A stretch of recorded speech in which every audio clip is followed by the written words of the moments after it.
சொல்லணும்னா அவங்க யாருக்கும் தெரியாத ஒரு விஷயம் இருக்கு. அது என்னன்னா அஞ்சலின்னு ஒரு படம் எடுத்தார் மணி சார். அந்த அஞ்சலி படத்துல வந்து ஒரு படம் ஃபுல்லாவே சின்ன பசங்களாம் நடிச்சிருப்பாங்க.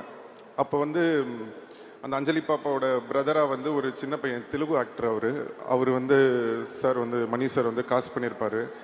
அப்போ நான் அந்த படம் பார்த்துட்டு ஓன்னு அழுவ ஆரம்பிச்சிட்டேன்.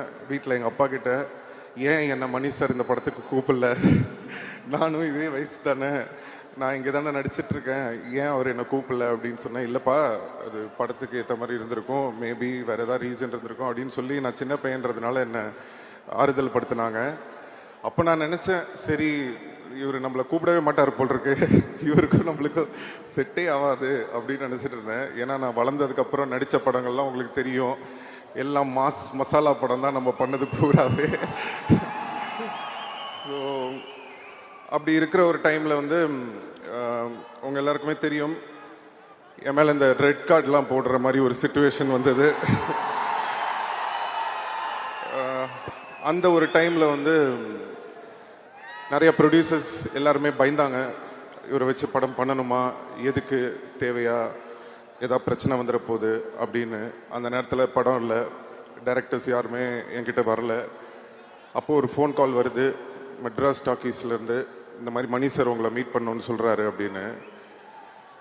எனக்கு வந்து உண்மையிலேயே மணி சார் தான் கூப்பிடுறாங்களா, இல்லை இவங்க ஏதாவது நம்மளை கூப்பிட்டு காமெடி பண்ணுறாங்களா அப்படின்னு சொல்லிட்டு எனக்கு ஒரு சின்ன டவுட்டாகவே இருந்தது. போனதுக்கப்புறம் மணி சாரை பார்த்துட்டு சார்கிட்ட கேட்டேன், சார் உண்மையிலேயே நீங்கள் தான் கூப்பிட்டீங்களா, இல்லை இவங்களாம் என்னை கூப்பிட்டுட்டாங்களான்னு. இல்லை நான் தான் கூப்பிட்டேன்னு சொன்னார். எனக்கு என்னென்னா, அந்த நேரத்தில் யாருமே என்னை வச்சு படம் பண்ணுறதுக்கு எல்லாருமே பயப்படும் போது, பயப்படாமல் தைரியமாக இந்த பையனை நம்பி நம்ம இந்த படத்தில் எடுக்கலான்னு ஒரு நம்பிக்கை வச்சு என்னை கூப்பிட்டீங்களா சார், என்னைக்கும் மறக்க மாட்டேன் நான் Mani sir. Thank you so much sir. Chekka Chivantha Vaanam மட்டும் இல்லை, எல்லா படமும் ஃபஸ்ட் மணி சார் வந்து என்னை கூப்பிட்டு கதை சொல்லியிருக்காரு.